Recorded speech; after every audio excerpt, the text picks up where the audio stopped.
17 জানুয়ারি 2026 তারিখে আনুষ্ঠানিকভাবে বাংলাদেশ জামায়াত ইসলামীতে যোগদান করেছেন মুফতি আলী হাসান ওসামা। তার বাংলাদেশ জামায়াত ইসলামীতে যোগদানের বিষয়টি বর্তমান বাংলাদেশের রাজনীতি এবং ধর্মীয় অঙ্গনে এক বিশাল আলোড়ন তৈরি করেছে।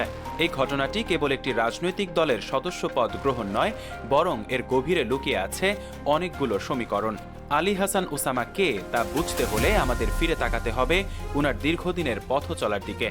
তিনি মূলত কওমি মাদ্রাসা কেন্দ্রিক একজন তরুণ আলেম, যার বাগ্মিতা এবং গভীর পাণ্ডিত্য খুব অল্প সময়েই তাকে আলোচনায় নিয়ে আসে। কিন্তু তার পরিচয় কেবল একজন বক্তার মধ্যে সীমাবদ্ধ নয়। তিনি একজন সুলেখক, গবেষক এবং কড়া ধাঁচের চিন্তক।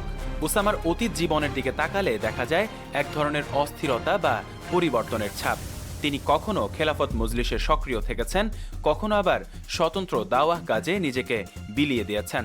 তারই বারবার অবস্থান পরিবর্তন অনেককে ভাবিয়ে তোলে যে তিনি আসলে কি চান। তবে ওনার সমর্থকরা মনে করেন এটি অস্থিরতা নয়, বরং সত্যের সন্ধানে এক নিরন্তর অভিযাত্রা। তিনি কোনো নির্দিষ্ট গণ্ডিতে নিজেকে আটকে রাখতে চাননি বলেই হয়তো যখন যেখানে দিনের কাজে সুযোগ দেখেছেন সেখানেই ছুটে গিয়েছেন।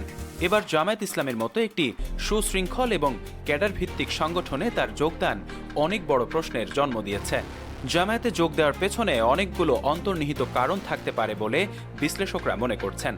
প্রথমত, ওসামা সম্ভবত অনুভব করেছেন যে বর্তমানে বাংলাদেশের প্রেক্ষাপটে বিচ্ছিন্নভাবে কোনো বড় পরিবর্তন আনা সম্ভব নয়। জামায়াত ইসলামের বিশাল জনশক্তি এবং সুসংগঠিত কাঠামো তাকে এমন একটি প্ল্যাটফর্ম দিতে পারে যা তিনি অন্য কোথাও পাননি।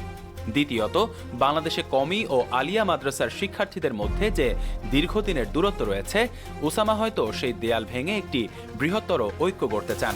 তিনি কওমি ঘরানার আলেম হয়েও জামায়াতের পতাকা তলে আসার মাধ্যমে একটি পরিষ্কার বার্তা দিতে চেয়েছেন যে ইসলামপন্থীদের এখন ঐক্যবদ্ধ হওয়ার সময়। এছাড়া আগামী নির্বাচনে ওসামার মতো একজন প্রভাবশালী বক্তাকে সামনের সারিতে রাখা জামায়াতের জন্য এক বিশাল কৌশলগত সুবিধা। তিনি কি দেলাওয়ার হোসেন সাঈদীর মতো সংসদ কাঁপাতে পারবেন? এই প্রশ্নটি এখন সবার মুখে। সাঈদী সাহেব ছিলেন এক অনন্য প্রতিভা, যার কণ্ঠের জাদু আর যুক্তি লক্ষ লক্ষ মানুষকে বিমোহিত করত। ওসামার মধ্যেও সেই তেজ এবং পাণ্ডিত্য আছে। তার কথা বলার ভঙ্গি অত্যন্ত ক্ষুরধার এবং সরাসরি। সংসদীয় রাজনীতিতে যদি তিনি সুযোগ পান, তবে তিনি একজন শক্তিশালী বিতার্কিক হিসেবে আবির্ভূত হবেন, তা নিয়ে সন্দেহের অবকাশ কম। তবে ওসামার অতীত জীবন এবং বারবার দল বা অবস্থান পরিবর্তন করার প্রবণতা জামায়াতের অভ্যন্তরে এবং বাইরে এক ধরনের শঙ্কা তৈরি করেছে। সমালোচকরা প্রশ্ন তুলছেন, তিনি কি জামায়াতের এই কঠোর শৃঙ্খলার মধ্যে নিজেকে খাপ খাইয়ে নিতে পারবেন? জামায়াত এমন একটি দল যেখানে ব্যক্তির চেয়ে আদর্শ এবং দলীয় সিদ্ধান্ত বড়। সেখানে ওসামার মতো একজন স্বাধীনচেতা মানুষ কতটা থিতু হতে পারবেন তা সময় বলে দেবে। যদি তিনি আগের মতো দ্রুত সিদ্ধান্ত পরিবর্তন করেন, তবে তা ওনার রাজনৈতিক ক্যারিয়ার এবং জামায়াতের ভাবমূর্তি উভয়ের জন্যই ক্ষতিকর হতে পারে। কিন্তু ওসামা এবার বেশ আটঘাট বেঁধেই নেমেছেন বলে মনে হয়। প্রায় 2 বছর ধরে আলোচনার পর তিনি এই সিদ্ধান্ত নিয়েছেন, যা ইঙ্গিত দেয় যে এটি কোনো আবেগীয় সিদ্ধান্ত নয়, বরং সুচিন্তিত পরিকল্পনা। তার কাছে মানুষের প্রত্যাশা এখন আকাশচুম্বী। সাধারণ ধর্মপ্রাণ মানুষ মনে করে ওসামা কেবল একজন বক্তা নন, তিনি হবেন তরুণ প্রজন্মের কণ্ঠস্বর। তারা চায় ওসামা যেন মাঠের ময়দান থেকে শুরু করে নীতি নির্ধারণী পর্যায় পর্যন্ত ইসলামের সঠিক প্রতিনিধিত্ব করেন। মানুষ প্রত্যাশা করে তিনি যেন কেবল দলের তল্পি বাহক না হয়ে উনার নিজস্ব বুদ্ধিবৃত্তিক লড়াই চালিয়ে যান। ওসামার এই যোগদান বাংলাদেশের ইসলামিক রাজনীতিতে এক নতুন মেরুকরণ তৈরি করেছে। এটি একদিকে যেমন জামায়াতকে তরুণ ও কওমি শিক্ষিতদের কাছে আরও গ্রহণযোগ্য করে তুলবে, অন্যদিকে অন্যান্য ইসলামপন্থী দলগুলোর উপর এক ধরনের মনস্তাত্ত্বিক চাপ সৃষ্টি করবে। তার রাজনৈতিক ভবিষ্যৎ নির্ভর করছে তিনি কিভাবে জামায়াতের কঠিন সাংগঠনিক কাঠামোর সাথে ওনার সৃজনশীলতা এবং বাগ্মিতার সমন্বয় ঘটান তার উপর। যদি তিনি নিজেকে প্রমাণ করতে পারেন, তবে সাঈদী পরবর্তী শূন্যতা পূরণে তিনি হতে পারেন এক বড় কাণ্ডারি। তার প্রতিটি পদক্ষেপ এখন জনগণের আতশী কাচের নিচে।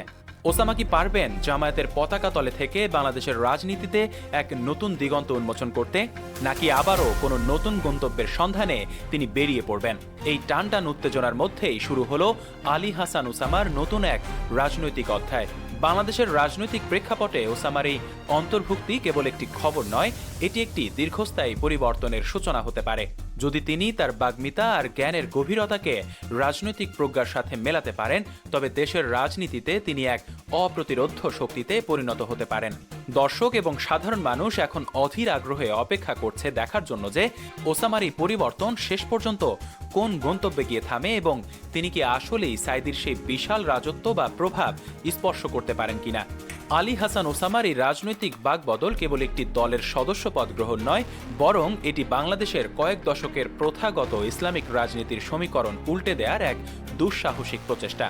ওসামাকে এই প্রশ্নের উত্তর খুঁজতে গেলে আমাদের তার ছাত্র জীবনের সেই মেধাবী মুখটির দিকে তাকাতে হয়, যিনি কওমি মাদ্রাসার সর্বোচ্চ ডিগ্রি অর্জনের পর নিজেকে কেবল মসজিদের মেহরাবে বা মাদ্রাসার চার দেয়ালে বন্দী রাখেননি। তিনি একজন আধুনিক মনস্তাত্ত্বিক আলেম, যিনি সমকালীন বিশ্ব রাজনীতি, দর্শন এবং ইতিহাসের গভীর জ্ঞান রাখেন। তার বাগ্মিতা এতটাই ধারালো যে তিনি যখন কথা বলেন তখন তরুণ প্রজন্মের রক্তে আলোড়ন তৈরি হয়। কিন্তু তার এই উজ্জ্বল পরিচয়ের সমান্তরালে একটি বিতর্ক সবসময় ছায়ার মতো লেগেছিল, আর তা হলো তার অস্থিরতা। তিনি কখনো একটি নির্দিষ্ট ঘটনায় নিজেকে থিতু করতে পারেননি। কখনো মনে হয়েছে তিনি খেলাফতের স্বপ্নে বিভোর, কখনো বা মনে হয়েছে তিনি স্রেফ একজন স্বাধীন গবেষক। তার এই বারবার অবস্থান পরিবর্তন কি তার দূরদর্শিতার অভাব, নাকি এটি সত্যের সন্ধানে এক নিরন্তর বিবর্তন?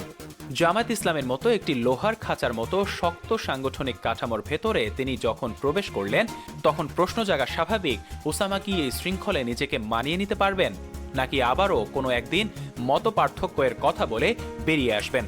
ওসামার এই যোগদানের পেছনে যে গভীর মনস্তাত্ত্বিক এবং রাজনৈতিক কারণ রয়েছে তা বুঝতে হলে বাংলাদেশ জামায়াত ইসলামের বর্তমান নেতৃত্ব সংকটের দিকে তাকাতে হবে। আল্লামা দেলোয়ার হোসেন সাঈদীর ইন্তেকালের পর জামায়াত এমন একজন জনসম্মোহনী বক্তার অভাব বোধ করছিল, যিনি কেবল দলীয় কর্মীদের নয়, বরং সাধারণ আমজনতা এবং বিশেষ করে কওমি ঘরানার বিশাল জনসমষ্টিকে আকৃষ্ট করতে পারবেন। আলী হাসান ওসামা ঠিক সেই জায়গাতেই ফিট হয়ে গেছেন। ওসামার কাছে জামায়াত মানে হলো একটি শক্তিশালী প্ল্যাটফর্ম, আর জামায়াতের কাছে ওসামা হলেন এমন এক তুপের তাস, যিনি কওমি এবং আলিয়া বিভাজন ঘুচিয়ে দিতে পারেন। কিন্তু ওসামা কি সাঈদীর মতো সংসদ কাঁপাতে পারবেন? সাঈদী সাহেবের শক্তি ছিল তার গল্পের মতো সাবলীল উপস্থাপনা আর কুরআনিক তাফসিরের মাধ্যমে মানুষের আবেগ স্পর্শ করা। অন্যদিকে ওসামার শক্তি হলো তার ক্ষুরোধার যুক্তি, তাত্ত্বিক বিশ্লেষণ এবং বর্তমান যুগের চ্যালেঞ্জগুলোকে ইসলামের আলোকে ব্যাখ্যা করা। সাঈদী সাহেব যদি হন আবেগের জাদুকর, তবে ওসামা হলেন যুক্তির সেনাপতি। সংসদীয় রাজনীতিতে যদি তিনি কথা বলার সুযোগ পান, তবে তার সেই যুক্তিপূর্ণ বক্তব্য প্রতিপক্ষকে নাস্তানাবুদ করার জন্য যথেষ্ট হবে। তবে সংসদ কাঁপাতে হলে কেবল পাণ্ডিত্য থাকলেই চলে না, প্রয়োজন হয় হিমালয় সম ধৈর্য আর রাজনৈতিক প্রজ্ঞা, যা ওসামার অতীতে খুব একটা দেখা যায়নি। সমালোচকরা বলেন ওসামা আসলে একজন একক যোদ্ধা, যিনি কারো অধীনে থেকে কাজ করতে স্বাচ্ছন্দ্য বোধ করেন না। অথচ জামায়াত ইসলামী চলে শুরা বা সম্মিলিত সিদ্ধান্তের ভিত্তিতে। এখানে নিজের মতের চেয়ে দলের শৃঙ্খলা বড়। ওসামা কি পারবেন নিজের বিশাল ব্যক্তিত্বকে দলের কাঠামোর নিচে বিলীন করতে? তিনি যদি আবারও তার পুরনো স্বভাব অনুযায়ী দ্রুত সিদ্ধান্ত পরিবর্তন করেন, তবে তা কেবল তার নিজের ক্যারিয়ার নয়, বরং জামায়াতের আলেম নির্ভর রাজনীতির ভাবমূর্তিও সংকটে ফেলবে। তবে ওসামার ঘনিষ্ঠজনরা বলছেন তিনি এখন অনেক বেশি পরিপক্ক। তিনি বুঝেছেন যে বিচ্ছিন্নভাবে চিৎকার করে সমাজ পরিবর্তন সম্ভব নয়, এজন্য একটি সুশৃঙ্খল বাহিনী প্রয়োজন। জামায়াতে যোগ দেওয়ার মাধ্যমে তিনি মূলত তার দীর্ঘদিনের চিন্তাধারাকে একটি সাংগঠনিক রূপ দিতে চাইছেন। এই থিতু হওয়ার লড়াইয়ে তিনি যদি জয়ী হন, তবে বাংলাদেশের ইসলামিক রাজনীতিতে এক নতুন যুগের সূচনা হবে। সাধারণ মানুষের প্রত্যাশা এখন ওসামাকে ঘিরে আকাশচুম্বী। মানুষ তাকে কেবল একজন দলীয় নেতা হিসেবে দেখতে চায় না, বরং তারা চায় ওসামা যেন দলমতের ঊর্ধ্বে উঠে মুসলিম উম্মাহর একজন প্রতিনিধি হয়ে ওঠেন। তরুণ সমাজ তার মধ্যে একজন আধুনিক এবং সাহসী নেতার প্রতিচ্ছবি দেখে, যিনি বুক চিতিয়ে অন্যায়ের প্রতিবাদ করবেন। ওসামার কাছ থেকে মানুষের বড় চাওয়া হলো তিনি যেন কেবল রাজনৈতিক স্বার্থে নিজের আদর্শকে বিসর্জন না দেন। তার এই যোগদান যদি কেবল ক্ষমতায় যাওয়ার সিঁড়ি হয়, তবে ভক্তদের হৃদয়ে যে আসন তিনি গেড়েছেন তা ধূলিসাৎ হতে সময় লাগবে না। কিন্তু তিনি যদি তার জ্ঞান আর সাহসের সমন্বয় ঘটিয়ে রাজপথ থেকে সংসদ পর্যন্ত ইসলামের সঠিক বার্তা পৌঁছে দিতে পারেন, তবে তিনি সত্যিই সাঈদী পরবর্তী যুগের এক অপ্রতিদ্বন্দ্বী জননেতা হয়ে উঠবেন। উত্তেজনার পারদ এখন তুঙ্গে। ওসামা কি জামায়াতের এই বিশাল সমুদ্রে নিজেকে ভাসিয়ে দেবেন, নাকি নিজেই নতুন কোনো ঢেউ তৈরি করবেন? সময়ের স্রোত আর ওসামার পরবর্তী পদক্ষেপগুলোই বলে দেবে তিনি কি সত্যি সংসদ কাঁপানো সেই কিংবদন্তি হতে যাচ্ছেন কিনা।